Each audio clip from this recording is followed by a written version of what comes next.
Olá, gente querida, bom dia. Tudo bem com vocês? Tudo bem com você que está em casa?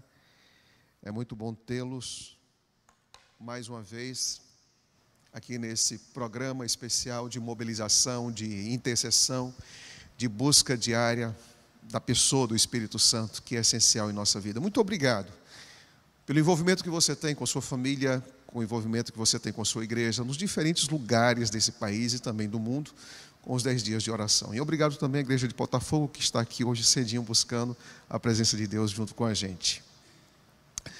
Todos os dias eu tenho recebido alguns pedidos de oração. Tem pessoas que pedem pelos seus filhos, pessoas que pedem pelos seus lares, pessoas que pedem por saúde, pessoas que pedem por uma relação difícil que está passando. Tem pessoas também que pedem por um sonho a ser realizado. Mas a gente percebe que muitas pessoas, infelizmente, têm passado por situações de angústia, de medo, de pavor. E hoje eu quero convidar você a receber o descanso que Jesus Cristo oferece. Sabe que tudo que você está passando, mesmo que as coisas não sejam resolvidas como você quer, mesmo que as orações não sejam respondidas como você espera, a expectativa que você criou, saiba de uma coisa, Deus está olhando para você. É possível às vezes passar momentos difíceis, mas Deus está olhando para você. E aquilo que às vezes causa uma perturbação, um receio, uma angústia em você, Deus pode estar utilizando isso para o seu bem. Há lógica nisso? Não há lógica nisso. A nossa cabeça é muito racional, é muito lógica, mas não há lógica nisso. É por isso que nós não vivemos pela lógica, nós vivemos pela fé. Entender que mesmo que as coisas não sejam como nós esperamos, Deus está no controle de tudo. E Deus vai fazer com que essas coisas contribuam para o nosso crescimento e para o nosso bem. Mas isso não impede que você ore, que você busque a Deus. Então busque a Deus. Eu quero convidar você agora mais uma vez a juntos aqui, nesse ambiente familiar, nesse ambiente caseiro, que a gente busque a Deus mais uma vez. Feche seus olhos e vamos falar com Ele agora.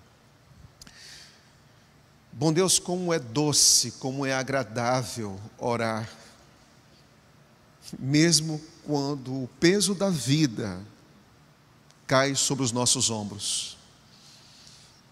Mesmo quando isso acontece, nós podemos transferir essas cargas, esses medos, essas angústias, essas preocupações e colocá-las em tuas mãos, aos teus pés, e saber de uma coisa: que mais dura que sejam as provações da vida, por mais que a gente não encontre ou tente achar soluções, batendo em várias portas, para algumas situações complexas da vida, embora às vezes a gente procura saída e não ache, não encontre, Deus está no controle de tudo.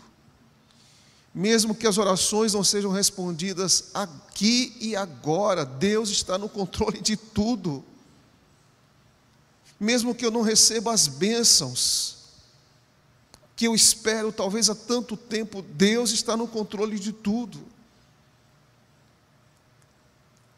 A vida de oração, querido Deus, não é só a vida em que eu peço, em que eu agradeço, em que eu recebo, mas a vida de oração, a vida de diálogo contigo, querido Deus, é uma experiência que me faz descansar. Por favor, Senhor,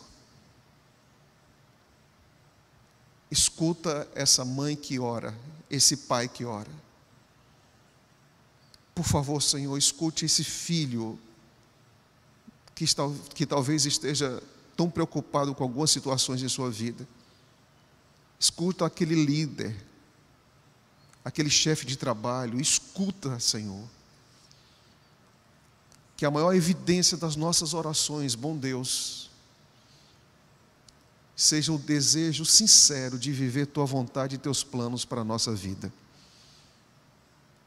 Por isso agora, Senhor, nós queremos dizer duas coisas ao encerrarmos essa oração. A primeira, nós cremos em Tuas promessas e nós esperamos em Tua vontade.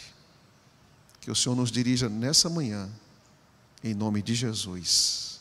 Amém. Ontem eu falei para vocês que nós temos essa revista, e claro, não vou deixar de mencionar mais uma vez, nós estamos no dia 6 de fevereiro, então isso quer dizer que em sua casa você pode, com sua família, seus filhos, o esposo, a esposa, ler esse material, estudar em casa, e eu tenho certeza que esse material que foi criado assim com tanto carinho, cada frase, cada pensamento, cada texto bíblico, vai fazer a diferença na sua experiência cristã. Hoje nós estamos no 6º dia 27 de fevereiro. E claro, à noite, às 7h30 da noite, e todos os dias aqui pela manhã, nós estamos com temas diferentes, claro, para enriquecer esse material que já tem um conteúdo extremamente importante. Então, não deixe de ler esse material, não deixe de estudar esse material, de destacar aquilo que chama mais atenção, para que você possa crescer bastante na sua experiência cristã. Mas um detalhe também importante é que algumas pessoas têm me procurado pelo Instagram. Se você quer me seguir, PR Lucas Alves, vai ser um prazer ter você aqui também comigo nas redes sociais, sempre procurando um conteúdo que procure exaltar a Cristo e também um conteúdo que nos leve à palavra de Deus. Bem, o tema de hoje é um tema extremamente importante, eu acho que já está aqui na tela, ok. Que tema é esse, pastor? O Espírito Santo e o pecado imperdoável. E eu quero convidar você a abrir sua Bíblia em um texto muito, muito importante para nós, que está em Isaías, capítulo número 59. Isaías, capítulo número 59, nós vamos para o texto. Esse texto é um texto incrível. O texto fala da ação de Deus e da nossa ação, da nossa resposta. Veja o que diz Isaías, capítulo número 59, e vamos então para os 2 versículos. O primeiro versículo diz assim: eis que a mão do Senhor não está encolhida para que não possa salvar, nem surdo o seu ouvido para não poder ouvir. Isso significa que Deus tem uma disposição incrível, o tempo todo em nossa direção. O tempo todo Deus está estendendo suas mãos, o tempo todo Deus está falando, o tempo todo Deus está procurando. Não somos nós que estamos dizendo: Deus, eu quero uma experiência mais profunda contigo. Não, é Ele que diz: eu quero ter uma experiência mais profunda com você. Não somos nós que queremos Deus, é Deus que nos quer. Não somos nós que estendemos assim as mãos para cima e dizemos: Deus, deixa eu agarrar pela fé em suas mãos. Não, é Ele que estende a mão. Não somos nós que estamos o tempo todo querendo falar com Ele, buscá-lo.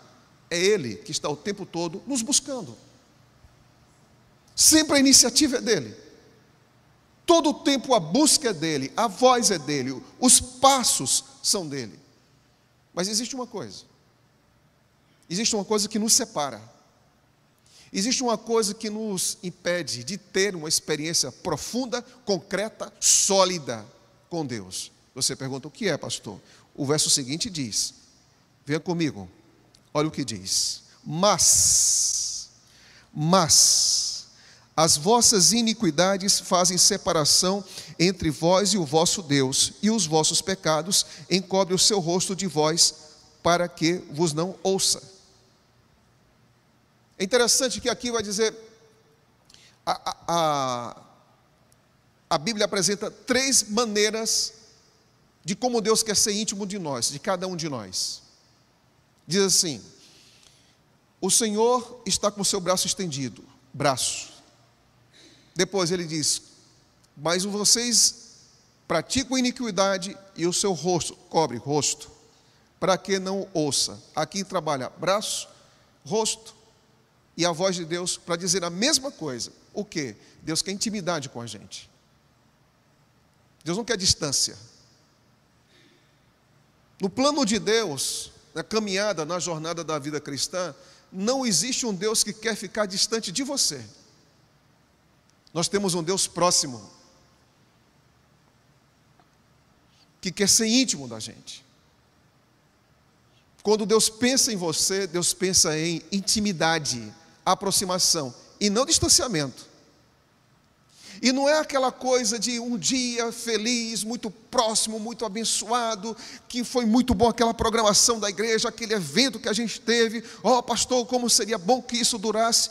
Deus não faz da relação que Ele tem com você um evento. Deus faz da relação que Ele tem com você um estilo de vida. E Ele quer que você tenha essa mesma proposta, essa mesma decisão, esse mesmo objetivo em sua vida, esse mesmo alvo. Eu também quero ter a presença de Deus como estilo de vida em meu coração. Não é um evento isolado, é todo dia, em todo lugar.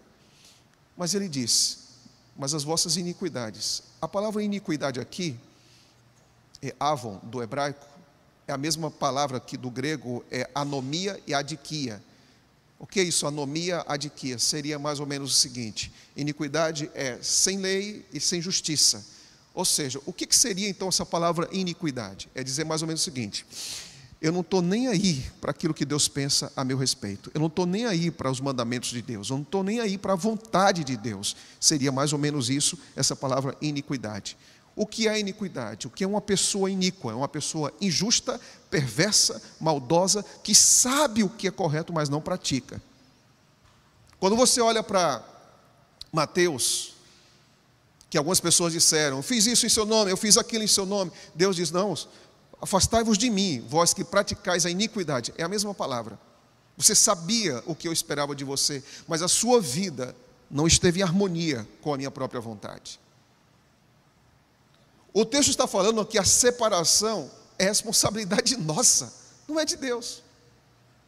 Está dizendo que pecado separa a nós de Deus.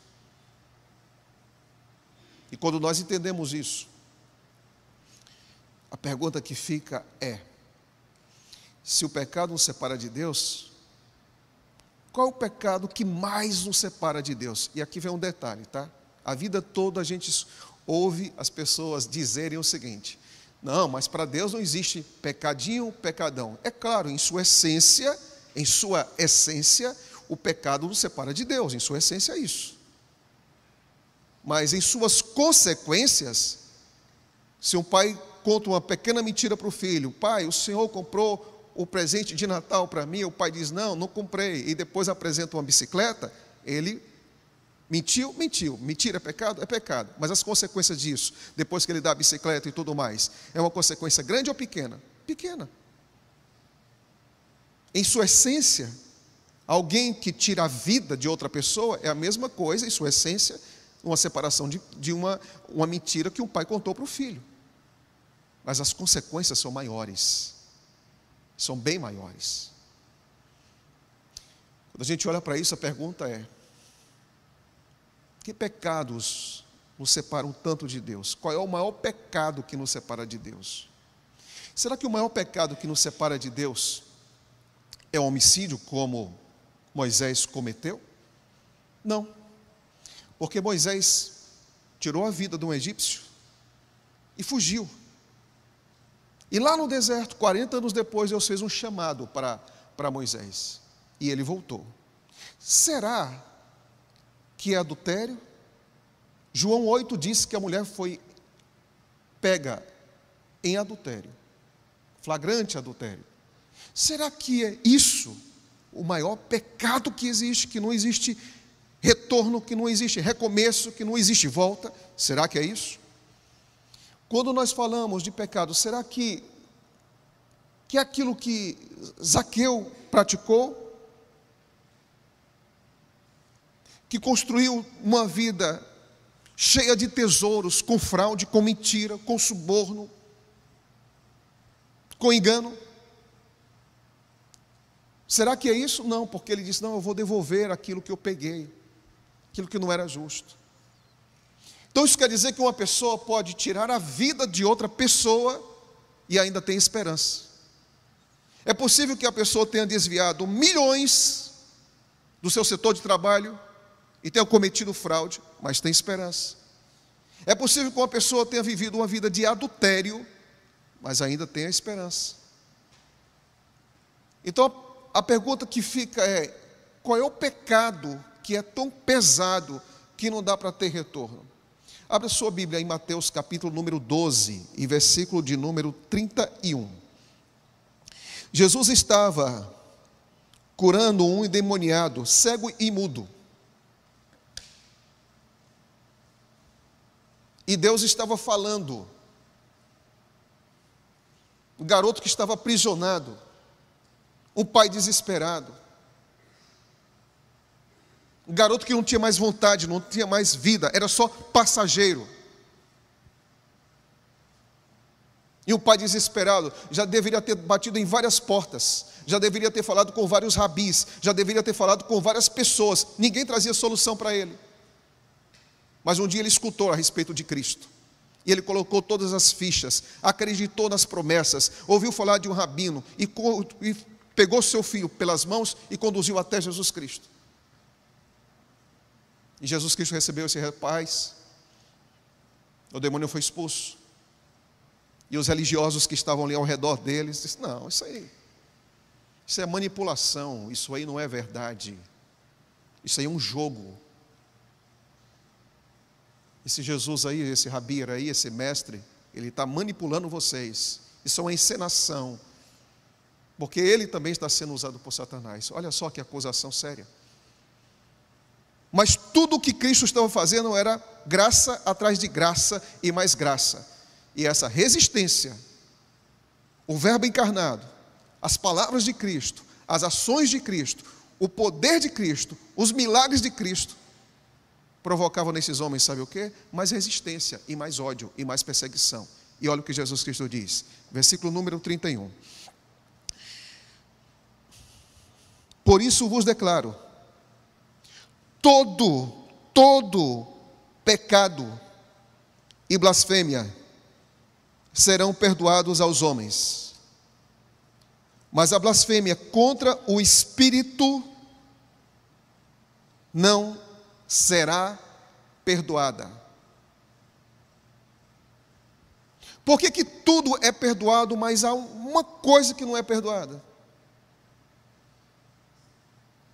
Porque a principal obra do Espírito são duas coisas: conhecer nossa condição e apresentar a solução. O Espírito Santo, ele aponta o problema. O problema é esse aqui. Esse é o problema. Mas ele não nos deixa na condição. Parêntese. Você sabe qual é a especialidade de Satanás? É convencer você também. Pecado contra o Espírito Santo, pastor, é isso aqui, ó. Ninguém precisa considerar o pecado contra o Espírito Santo como coisa misteriosa e indefinível. O pecado contra o Espírito Santo é o pecado de persistente recusa de atender aos convites para arrependimento. O Espírito Santo não mostra minha condição e me deixa lá. O Espírito Santo me mostra a minha condição e diz: eu posso mudar você. Eu quero que você se desvie desse caminho. O que é arrependimento? Eu estou indo nessa direção. O Espírito Santo diz: meia volta, não é por aí, é nessa direção.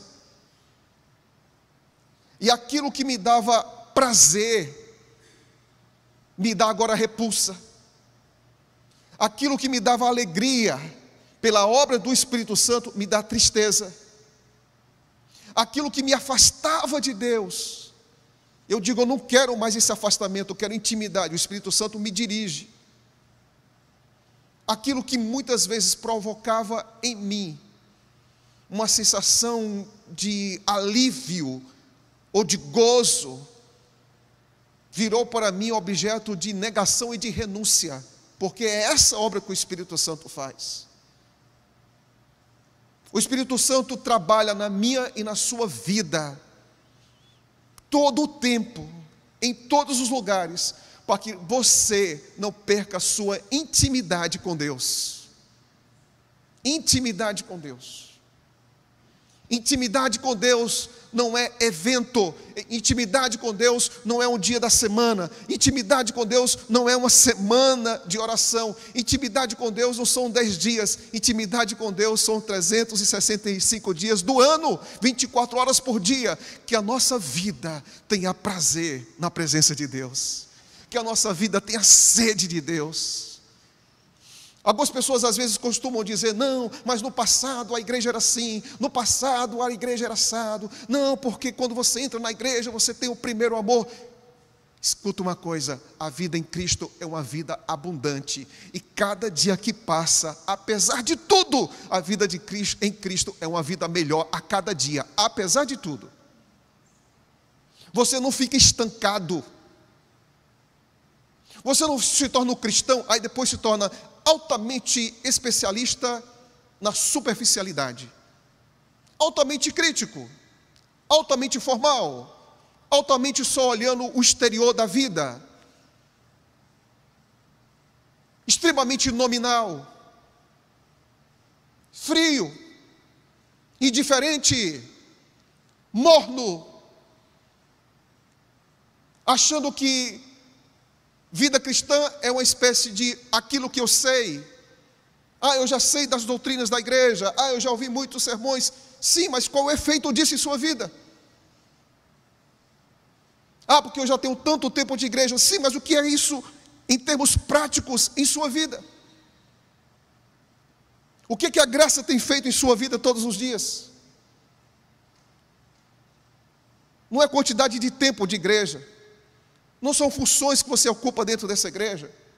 É o quanto Cristo é real dentro de você por meio do Espírito Santo. A vida cristã não é uma vida mais ou menos, amigos. A vida cristã é uma vida poderosa no Espírito Santo, que nos leva a viver tudo aquilo que Deus tem para mim e para você. Não é a vida de indiferença. Como é que você é crente e vive o tempo todo criticando todo mundo? Isso não é a evidência que o Espírito Santo habita. Como é que eu sou morno? Eu não levo a vida cristã a sério. Eu quase não leio Bíblia. Daqui a pouco eu vou orar. Deus não trata você de qualquer jeito. Então, por favor, não leve a vida cristã de qualquer jeito.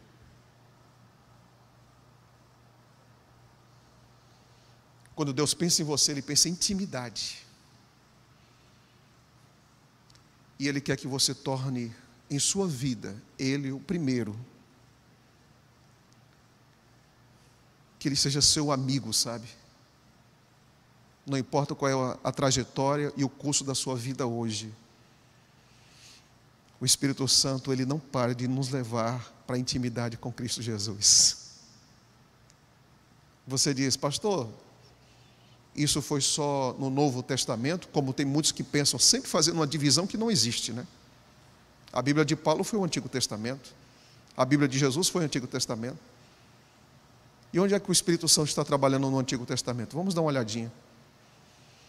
A Bíblia diz em Gênesis 6, versículo 3, que o Espírito do Senhor no mundo antediluviano já estava trabalhando. Olha o que diz: então disse o Senhor, o meu Espírito não agirá para sempre no homem, pois este é carnal, e seus dias serão 120 anos. O que significa isso? O Espírito Santo estava trabalhando na vida das pessoas lá no dilúvio, antes do dilúvio. Homens com a capacidade intelectual enorme, mas que eram idólatras. Homens que racionalizavam demais.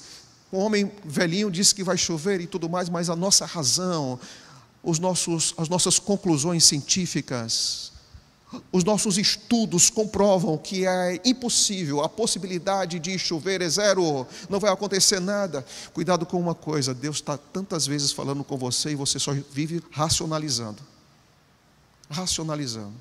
E o excesso de racionalização, às vezes, fecha o espaço para que a graça alcance você.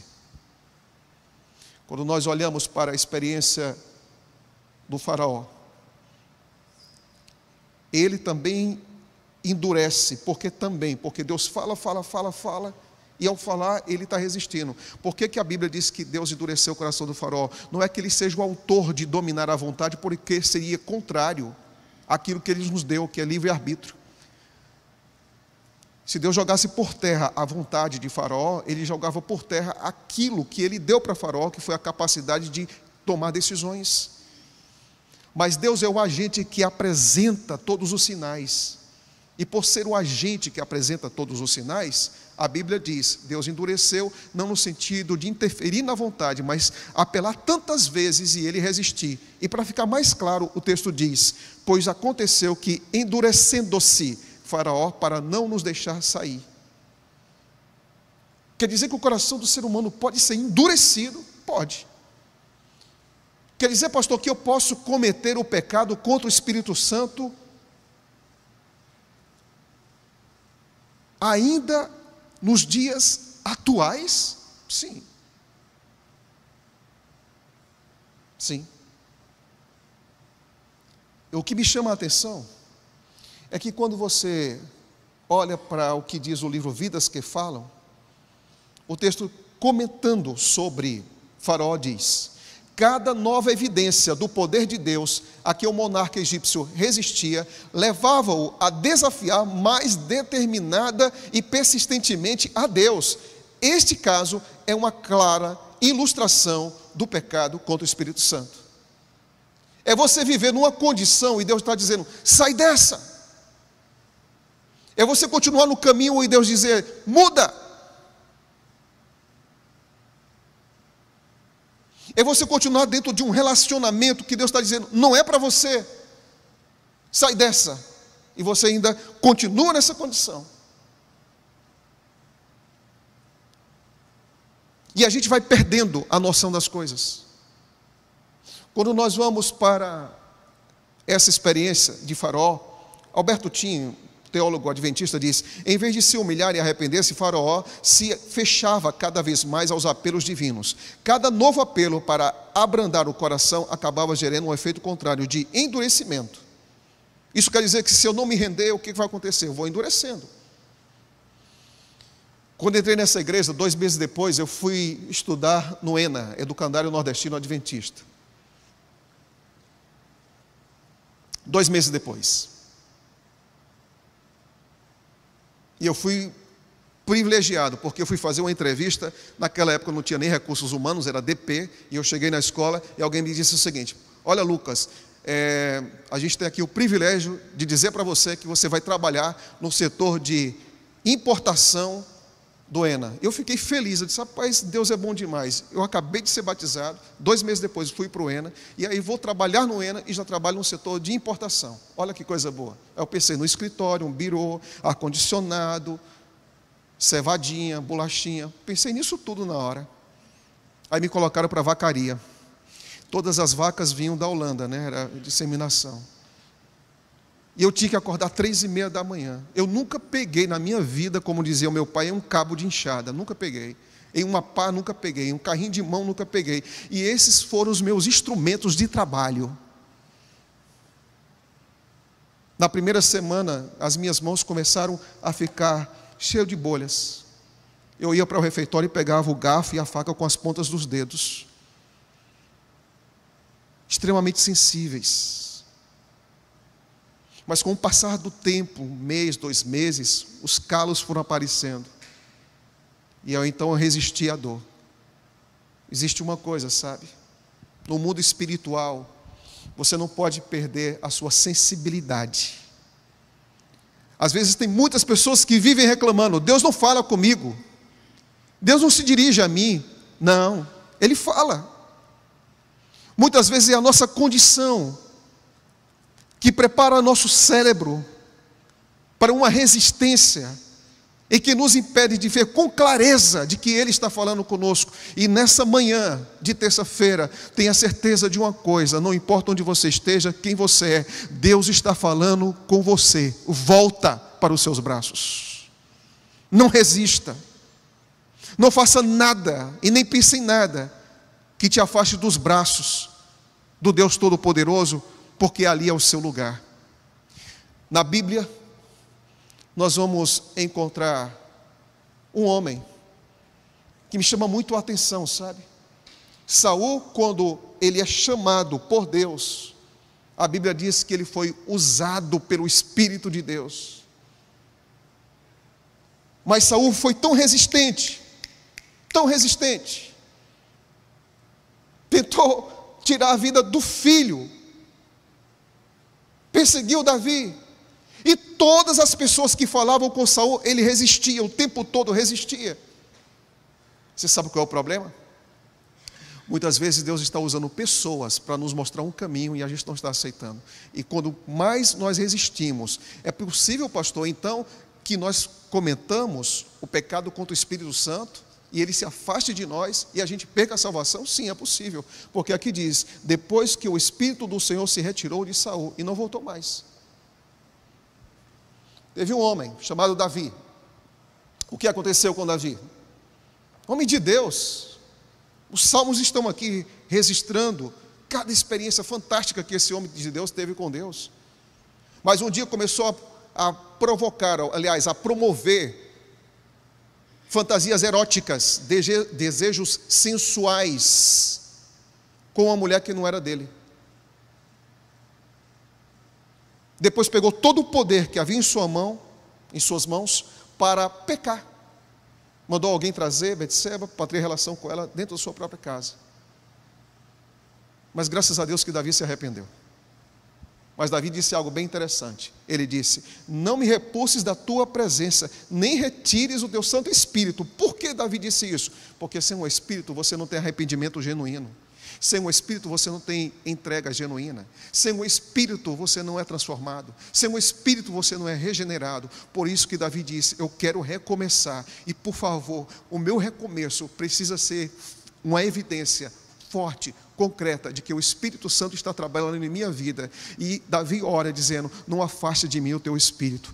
Que o Espírito Santo nunca se afaste de nenhum de nós. Eu concluo dizendo para vocês que no último capítulo, ou nos últimos capítulos da vida de Jesus Cristo, ele faz a ceia, os discípulos estão ali, Jesus está olhando para o Getsêmani, Jesus está olhando para a cruz, e ele veio buscar e salvar todos, mas tem um,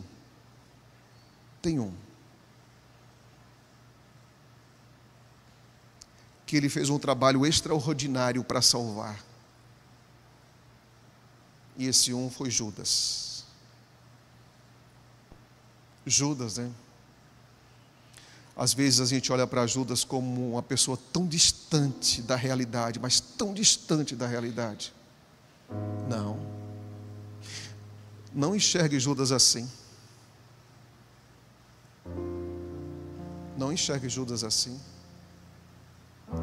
Talvez a gente enxergue Judas como o grande traidor.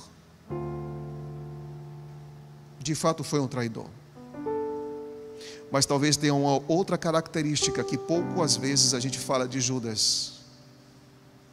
O maior problema de Judas não foi a traição. Eu diria que a traição foi o último passo de Judas. Judas teve tudo em suas mãos. Judas viu os milagres que Jesus Cristo fez. Lázaro, sai para fora. Um corpo podre, já entrando em estado de decomposição. Ele viu milagre, poder ali. Ele viu como Cristo se aproximava de um leproso e tocava no leproso, e aquela pele morta recuperava vida. Ele viu isso. Ele viu quando uma mulher humilhada, rejeitada, perseguida, pronto para ser morta, ele ouviu Jesus Cristo dizendo, os seus pecados estão perdoados, vai e não peques mais. Ele viu isso. Só que ele olhava para tudo isso, e olhava para o dinheiro que havia na tesouraria, na bolsa que ele carregava, que não era propriedade dele, e muitas vezes tomava daquilo que não era dele, e administrava como ele queria. Quantas vezes Jesus deve ter olhado nos olhos de Judas, sem dizer uma palavra, mas lendo a sua própria alma? Quantas vezes? Quantas vezes aquelas mãos que seriam pregadas na cruz tocou as mãos de Judas? Quantas vezes? Quantas vezes na vida de Judas, Cristo e o seu grupo ia caminhando, e de repente Jesus Cristo ficava para trás, ficava um pouco mais para trás, e caminhava um pouquinho atrás, só com Judas, gastando tempo com ele. Quantas vezes? E uma atrás de outra, tentativa, Judas resistindo à perdição, amigos, a perdição de uma alma. São passos sucessivos de resistência. Quando eu olho para a experiência de Judas, em João capítulo 13, versículo 10, diz que Jesus Cristo colocou então aquele pão e aquele vinho nas mãos de Judas. Você sabe o que estava dizendo? Sou eu, Judas. Eu não vou desistir de você. Eu não quero que você morra. Eu não quero que você me entregue. O Filho do Homem vai morrer, mas eu estou aqui para salvar você. Quando Cristo encontra, ou melhor, Judas encontra Cristo no Getsemane, ele diz: amigo, você veio para quê? Até lá Jesus chamou de amigo. Mas me chama a atenção uma coisa, em João 13, 10, diz que quando Judas sai da presença de Jesus, era noite. Era noite. O que significa isso, pastor? É claro que era noite, um período do dia, mas também era noite na vida de Judas, porque naquele momento Satanás tomou conta dele. Naquele momento. E o fim de Judas foi trágico. Lembre-se de uma coisa: ninguém tem autoridade para dizer, aquele ali está pecando contra o Espírito, aquele ali já está perdido. Ninguém tem autoridade para isso. Só Deus tem. Mas sabe de uma coisa: não resista ao Espírito Santo de Deus que trabalha em seu coração. Não resista. Apocalipse diz algo interessante: continue imundo na prática da imundice, continue injusto na prática da injustiça, continue o santo a santificar. Você sabe o que significa isso? Que o Espírito Santo vai continuar a sua obra naqueles que se renderem, mas aqueles que resistirem, Ele não vai poder fazer mais nada. Quando eu olho para a experiência de Judas, eu me lembro também da experiência de Pedro. Judas traiu, Pedro negou, Pedro mentiu. Ambos foram chamados, Judas e Pedro, ambos foram chamados, ambos viram milagres, ambos ouviram sermões, ambos tiveram entrevistas pessoais com Jesus, ambos foram impactados pelo Espírito Santo, ambos viram em Cristo Filho de Deus, ambos erraram, ambos caíram, mas um fez uma escolha diferente, resistiu, e outro se entregou.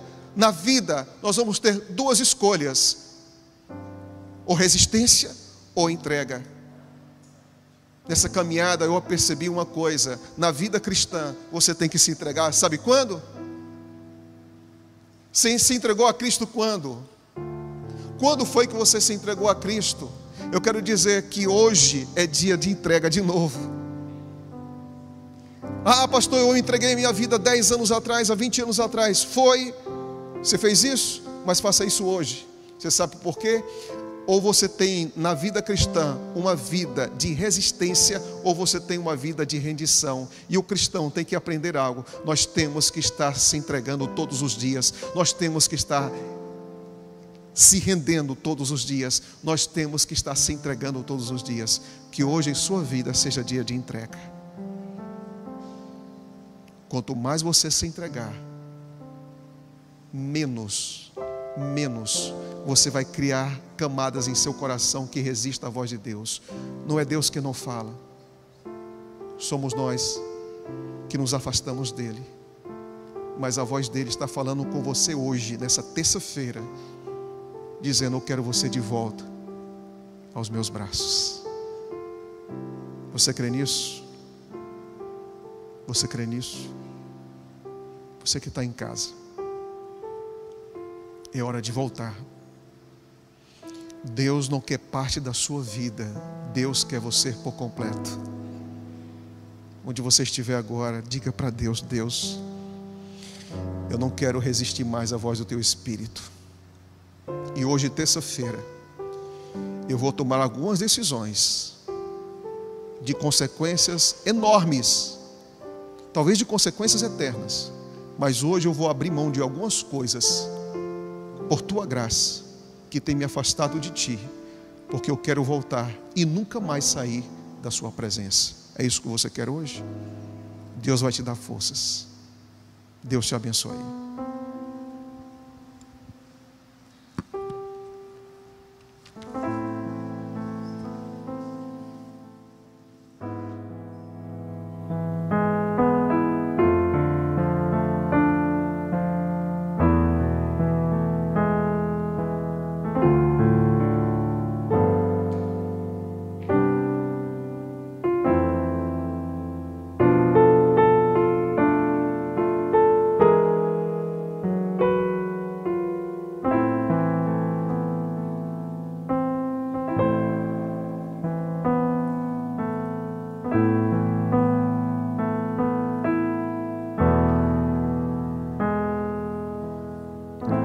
O que encobre as transgressões jamais prosperará.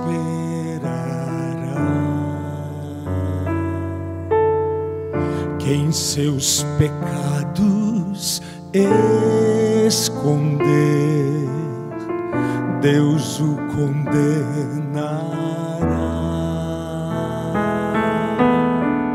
Quem vem humilde aos pés de Deus, as culpas confessar, sua justiça encontrará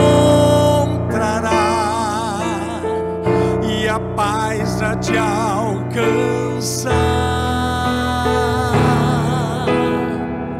Pois abre então teu coração ao Mestre, expõe-lhe tudo sem qualquer receio. Teu Deus te ouvirá e perdoará, e então serás livre, livre.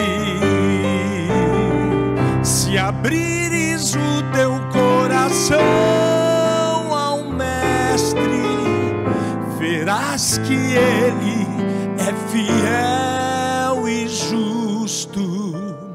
Misericórdia e paz alcançarás se abrires agora o coração a Deus.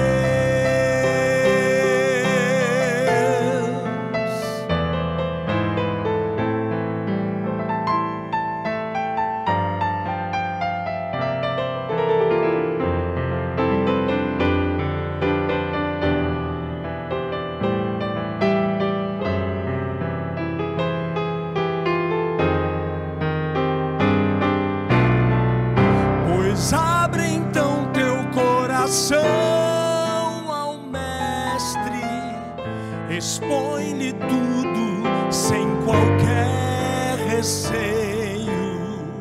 Teu Deus te ouvirá e perdoará, e então serás livre, livre.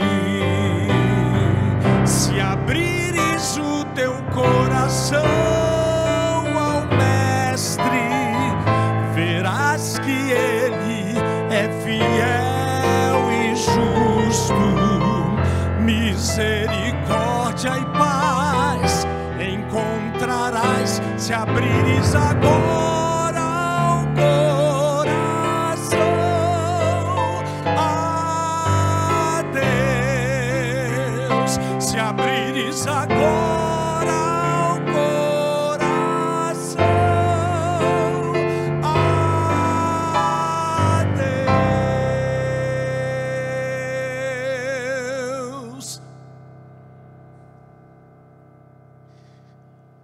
Se você não resistir, Deus vai fazer tudo o que prometeu em sua palavra, em sua vida, tudo. Nós podemos quebrar promessas, mas Deus não quebra.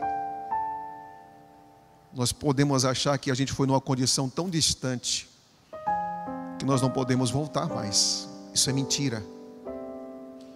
Não há ninguém que foi tão longe que a graça não possa trazer de volta. Ninguém. Não há ninguém nessa vida que tenha marcas tão profundas, as suas más escolhas, que Deus não possa deixar nessas pessoas marcas tão profundas de salvação e de resgate. Você sabe o porquê? Porque você pode estar se dizendo: pastor, o senhor não sabe do que está cheio aqui dentro. O senhor não sabe o que está cheio aqui dentro. Eu não sei, mas Deus sabe.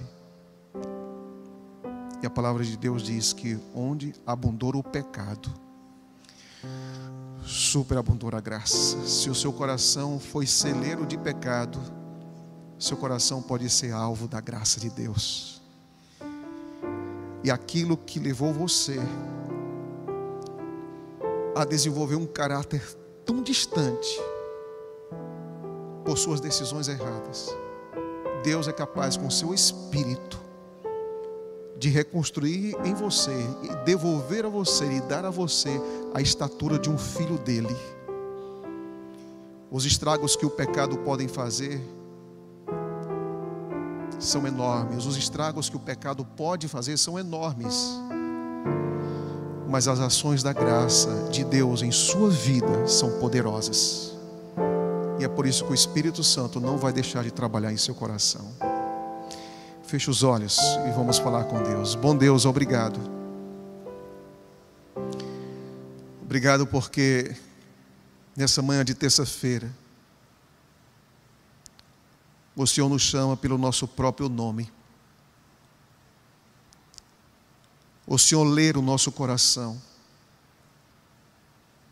O Senhor conhece o nosso histórico.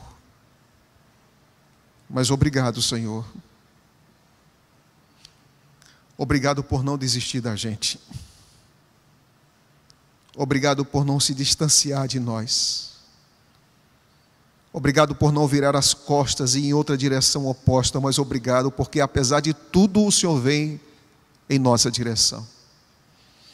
E o Senhor vem em nossa direção com os braços abertos, e nós queremos ir em tua direção também com os braços abertos.